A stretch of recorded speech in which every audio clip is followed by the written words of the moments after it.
Hola, hoy nos adentramos en un tema, complejo pero clave, la normativa de extranjería en España. Vamos a analizar dos sistemas que conviven, el régimen general de extranjería y el régimen comunitario. Efectivamente. La idea es entender bien las diferencias, ¿no? Tenemos la Ley Orgánica 4/2000 para el general y el Real Decreto 240/2007 para el comunitario. Y la clave de todo, o eso parece, es una pregunta inicial. ¿Esto es un derecho a estar aquí o es una autorización que te dan? Justo. Esa es la primera gran división, digamos. Pues empecemos por ahí. ¿A quién afecta cada régimen? ¿Y cuál es esa idea fundamental que lo separa tanto? Pues mira, el régimen general, como dice el nombre, es la norma general. Aplica a quienes no tienen nacionalidad española ni de otro país de la UE o del espacio económico europeo. O sea, Islandia, Liechtenstein, Noruega. Y Suiza tampoco entra ahí, claro. ¿Vale? Y el régimen comunitario es precisamente para los ciudadanos de esos países. UE, EE y Suiza. Y ahí está el cambio de chip que decías. El general funciona pidiendo permiso. Necesitas una autorización administrativa. Visado, permiso de residencia, de trabajo. El Estado te tiene que dar luz verde, básicamente. Exacto. Te autoriza. En cambio, el comunitario parte de la base de la libre circulación de la Unión Europea. Un ciudadano comunitario no pide permiso. Ejerce un derecho que ya tiene. Derecho a entrar, a moverse, a vivir aquí. O sea, no es que España le dé permiso, es que España reconoce un derecho que viene de ser europeo. Precisamente. El Estado lo que hace es documentar ese derecho, facilitarlo. Entiendo. La perspectiva es totalmente distinta. Totalmente. Y esto tiene una consecuencia importante. La ley del régimen general solo se le aplicaría a un comunitario si, por alguna razón muy rara, fuera más favorable para él que su propio régimen. Pero vamos, en la práctica es dificilísimo que pase eso. El régimen de la UE suele ser más beneficioso. Queda claro ese punto de partida. Entonces, ¿cómo se ve esto al llegar a España? Al cruzar la frontera, ¿qué papeles hacen falta? Imagino que ahí ya se nota la diferencia. Se nota muchísimo. A ver, para alguien del régimen general, lo normal es pasaporte en vigor, sí, pero además suelen pedir justificar por qué vienes, para qué. Demostrar que tienes dinero suficiente para mantenerte. Y casi siempre un visado. Un visado que has tenido que pedir antes en un consulado. Que ya implica una gestión previa importante. Claro, para un ciudadano de la UE o de Noruega o de Suiza, pues es mucho más simple. Le basta su DNI o su pasaporte en vigor. No necesita visado, ni en principio justificar por qué entra, ni demostrar fondos en ese momento. Está usando su derecho a circular libremente. O sea que para un francés o un italiano, entrar en España es casi como ir de una ciudad a otra en su país en cuanto a papeles. Prácticamente. La sencillez es enorme. Pero hay una situación muy común. ¿Qué pasa si un ciudadano comunitario, pongamos un alemán, viene con su familia, pero su cónyuge es, no sé, de Marruecos o su hijo de Colombia? ¿Ellos necesitan visado? Muy buena pregunta, porque ahí se junta todo. Sí, esos familiares de terceros países pueden necesitar visado. Depende de su nacionalidad según las normas generales de visados de la UE. Pero, y aquí está lo importante del régimen comunitario, si viajan con el ciudadano de la UE o van a reunirse con él, la tramitación de ese visado tiene que ser gratuita y debe tener carácter preferente. Ah, vale. O sea, se facilita para no impedir que la familia viva junta. Eso es. La idea es no poner trabas al derecho del ciudadano europeo a su vida familiar. Gratuita y preferente. Suena muy bien. Pero en la práctica, en los consulados, ¿esa preferencia se nota de verdad? ¿O las familias a veces se encuentran con los mismos atastos? Bueno, es verdad que la realidad consular puede ser complicada. Hay mucha carga de trabajo, hay que verificar documentos, puede haber demoras. Pero tener esa norma, lo de la gratuidad y la preferencia, es una baza legal fuerte para las familias y para quien les asesore, para presionar y pedir agilidad. Claro, es una herramienta. Es una diferencia clara con el familiar de un extranjero no comunitario, que iría por la vía normal, pagando tasas y sin esa preferencia marcada por ley. Vale. Captado el matiz. Bueno, ya están dentro de España y deciden quedarse más de 3 meses. Ya no es turismo. Los trámites para, digamos, asentarse legalmente también son diferentes. Completamente diferentes. De nuevo, se ve la lógica de cada régimen. La persona bajo régimen general, si va a estar más de 6 meses, tiene que pedir la tarjeta de identidad de extranjero, la TIE, y tiene un plazo corto, 1 mes desde que entra o desde que le dan la autorización. La TIE es la tarjeta física, la que demuestra su permiso. Un mes es poco tiempo, hay que ponerse las pilas. Sí. En cambio, el ciudadano de la UE, que vaya a vivir aquí más de 3 meses, tiene la obligación de inscribirse en el Registro Central de Extranjeros. Y para esto tiene más margen. 3 meses desde que entró. 3 meses, vale. Y lo que le dan no es una tarjeta tipo TIE con foto, es el famoso papel verde, el certificado de registro de ciudadano de la Unión. Ajá, el certificado. Y sus familiares de fuera de la UE, que también se quedan más de 3 meses, tienen que pedir en ese mismo plazo de 3 meses la tarjeta de residencia de familiar de ciudadano de la Unión. Esa sí es una tarjeta física, parecida a la TIE. Fíjate, hasta los nombres son distintos. Tarjeta de identidad que suena a identificación controlada, frente a certificado de registro, que suena, a dejar constancia de algo que ya existe. Exacto, refleja esa diferencia de base, permiso versus constancia de un derecho. Y los plazos, como ves, más cómodos en el ámbito comunitario. Vale, vayamos a lo que más preocupa a mucha gente, la residencia más estable y, sobre todo, el trabajo. Aquí supongo que la diferencia entre necesitar autorización y tener un derecho es donde más se nota, ¿no? Posiblemente es la diferencia más práctica con más impacto en el día a día. En el régimen general, para trabajar legalmente, da igual si es por cuenta ajena, contratado o por cuenta propia, como autónomo, necesitas sí o sí una autorización administrativa previa y específica para trabajar. Un permiso explícito de trabajo. Eso es. Normalmente va unido al de residencia, claro, pero es un requisito aparte. Sin ese permiso no puedes trabajar legalmente. Entendido. Para el ciudadano comunitario, pues es todo lo contrario. No necesita ningún permiso de trabajo de las autoridades españolas. Si es trabajador, ya sea para una empresa o como autónomo, esa condición de trabajador es la base de su derecho a vivir aquí más de 3 meses.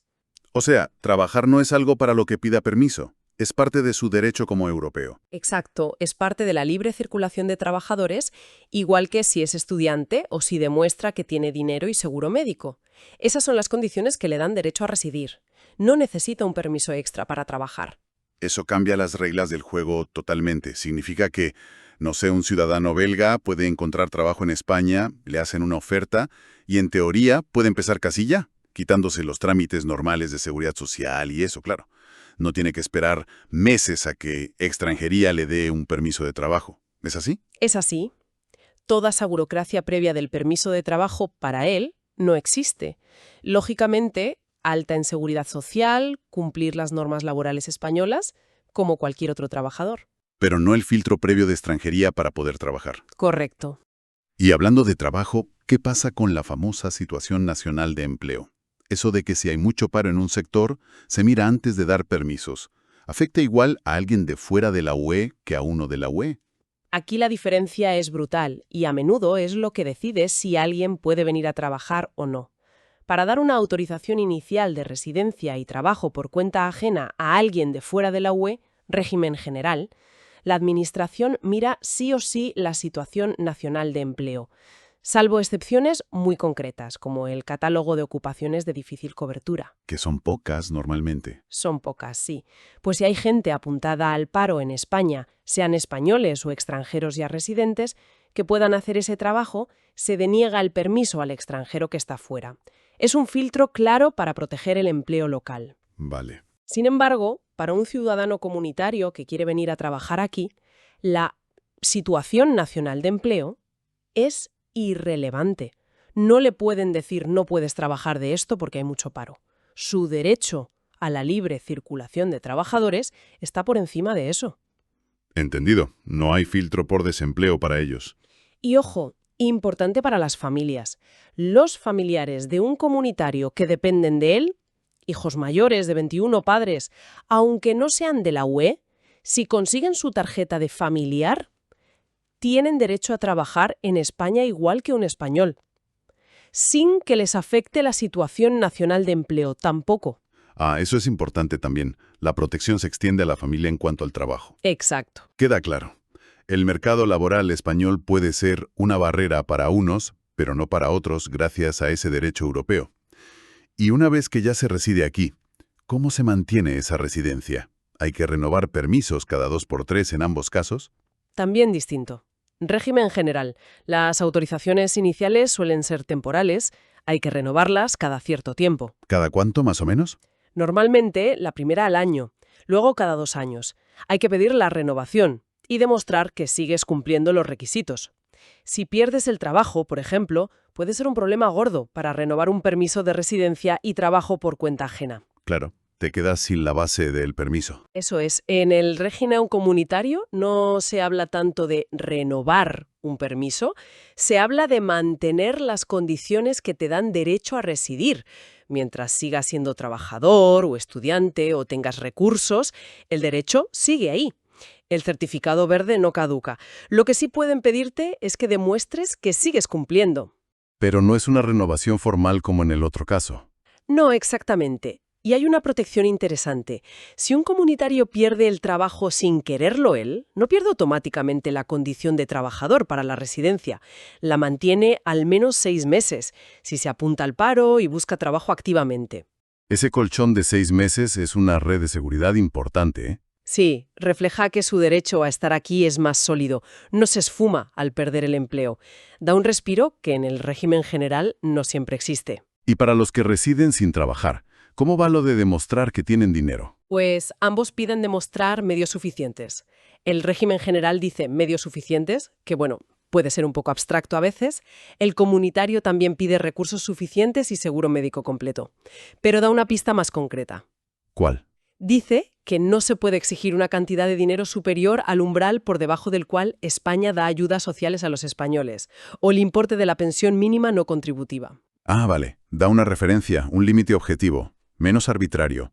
Exacto. Limita la discrecionalidad. Entiendo.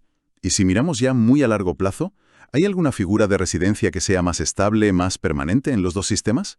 Sí, los dos tienen algo parecido tras 5 años viviendo legalmente y de forma continuada en España. 5 años, vale. En el régimen general se llama residencia de larga duración. En el comunitario es el derecho a residir con carácter permanente. Conseguir esto da mucha más seguridad.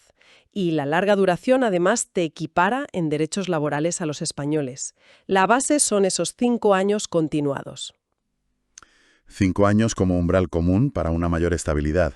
Bien. Esto nos lleva a una pregunta, delicada pero necesaria. ¿Qué pasa si hay problemas, infracciones o incluso expulsiones? Aquí la diferencia entre tener un derecho o un permiso tiene que ser enorme. Es abismal. Volvemos al origen de todo. Régimen general. La causa más típica para empezar un proceso de expulsión es estar irregular. Estar en España sin visado, sin permiso o que se te haya caducado y no hayas renovado. La irregularidad administrativa puede ser motivo directo de expulsión. O sea, no tener los papeles en regla te pone en riesgo de expulsión. Sí. En el régimen comunitario, la expulsión es, una medida muy excepcional. Nunca te pueden expulsar por estar irregular administrativamente. Por ejemplo, si se te olvidó inscribirte en el registro y no tienes el papel verde. Eso no es causa de expulsión. ¿Nunca? Nunca por eso. La expulsión de un comunitario o su familiar con tarjeta comunitaria solo puede ser por razones de orden público, seguridad pública o salud pública. Y no vale cualquier cosa. Tiene que basarse en la conducta personal de esa persona, y esa conducta tiene que ser una amenaza real, actual y suficientemente grave para algo fundamental de la sociedad. El listón está altísimo. Altísimo y muy garantista.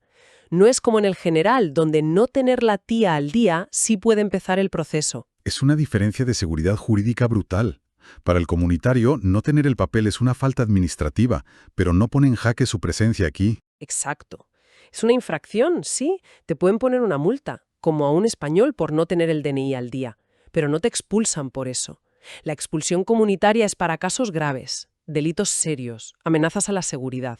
Y si alguien por lo que sea necesita pedir ayudas sociales, ¿le puede perjudicar para la residencia o incluso llevar a la expulsión? Otra diferencia clave. En el régimen general, el acceso a sanidad y educación básicas está garantizado. Pero para otras ayudas sociales, a veces piden ser residente legal. Y la igualdad total con los españoles en todas las ayudas, a veces solo la tienes con la residencia de larga duración. Pedir ayudas podría, quizás, influir negativamente si están valorando si tienes medios suficientes en una renovación. ¿Podría ser un factor en contra? Podría. En el régimen comunitario, la norma europea es muy clara. que un ciudadano de la UE o su familiar necesite ayuda social no puede ser, por sí solo, motivo automático de expulsión. Se tienen que mirar las circunstancias, cuánto tiempo lleva aquí, se protege el derecho incluso si hay problemas económicos. Hay más protección social, digamos. Sí. Y además, el régimen comunitario tiene protecciones extra contra la expulsión muy fuertes. Es casi imposible expulsar a un comunitario que ya tenga la residencia permanente los 5 años o que lleve viviendo legalmente en España 10 años, salvo por motivos imperiosos de seguridad pública. Imperiosos. Eso suena aún más grave. Es un nivel de amenaza todavía mayor. Lo mismo para los menores de edad comunitarios, solo por esos motivos imperiosos y siempre mirando el interés del menor. El régimen general también tiene protecciones, ¿eh? No se expulsa a embarazadas si hay riesgo, se valora el arraigo, pero las garantías del comunitario son, por estructura, más fuertes. Esas protecciones para residentes de mucho tiempo y menores en el mundo comunitario refuerzan esa idea de un derecho casi blindado, salvo casos extremos. Parece lógico si se les considera parte del espacio europeo. Una última comparación.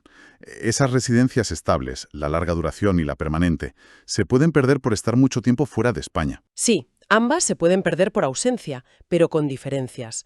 La residencia de larga duración, general, se pierde si estás fuera de la Unión Europea más de 12 meses seguidos. Ojo, de toda la UE. Sí, de todo el territorio de la Unión. En cambio, el derecho a residencia permanente, comunitario, se pierde si estás fuera de España más de 2 años seguidos. 2 años, y solo contando España. Exacto, el ámbito es España y el plazo es el doble. Vale, pues creo que hemos dibujado un panorama bastante completo de estas dos realidades. Si intentamos sacar la esencia, volvemos a lo del principio, ¿no? Régimen general, lógica de control, de permiso que da el Estado. Régimen comunitario, lógica de derecho que tienen los europeos y que España reconoce. Y hemos visto cómo eso se nota en todo. Al entrar, los papeles, el trabajo, las expulsiones, las protecciones. Exactamente. Entender esa dualidad es fundamental para cualquiera que trate con extranjería en España. El régimen comunitario no es un trato de favor, es la aplicación de un pilar de la UE, la libre circulación. Por eso da derechos más sólidos, más garantías. El régimen general, que aplica a la mayoría del mundo, sigue la lógica clásica de la soberanía del Estado. Controlo quién entra y se queda, dando permisos. Saber en qué régimen estás te cambia radicalmente la situación legal, las opciones y la seguridad que tienes en España. Y para terminar, lanzando una idea al aire. Vemos esta tensión, ¿no?, entre la integración europea que empuja la libre circulación y los estados queriendo controlar sus fronteras, su mercado. ¿Hacia dónde crees que puede ir esto? Sobre todo pensando en los familiares de fuera de la UE de ciudadanos comunitarios que están como a caballo entre los dos mundos. ¿Veremos que sus derechos se acercan más a los de los comunitarios o al revés, que se marquen más las diferencias según de dónde vengas? Da que pensar, ¿verdad? Desde luego. Es una cuestión abierta y muy interesante para seguir de cerca cómo evoluciona.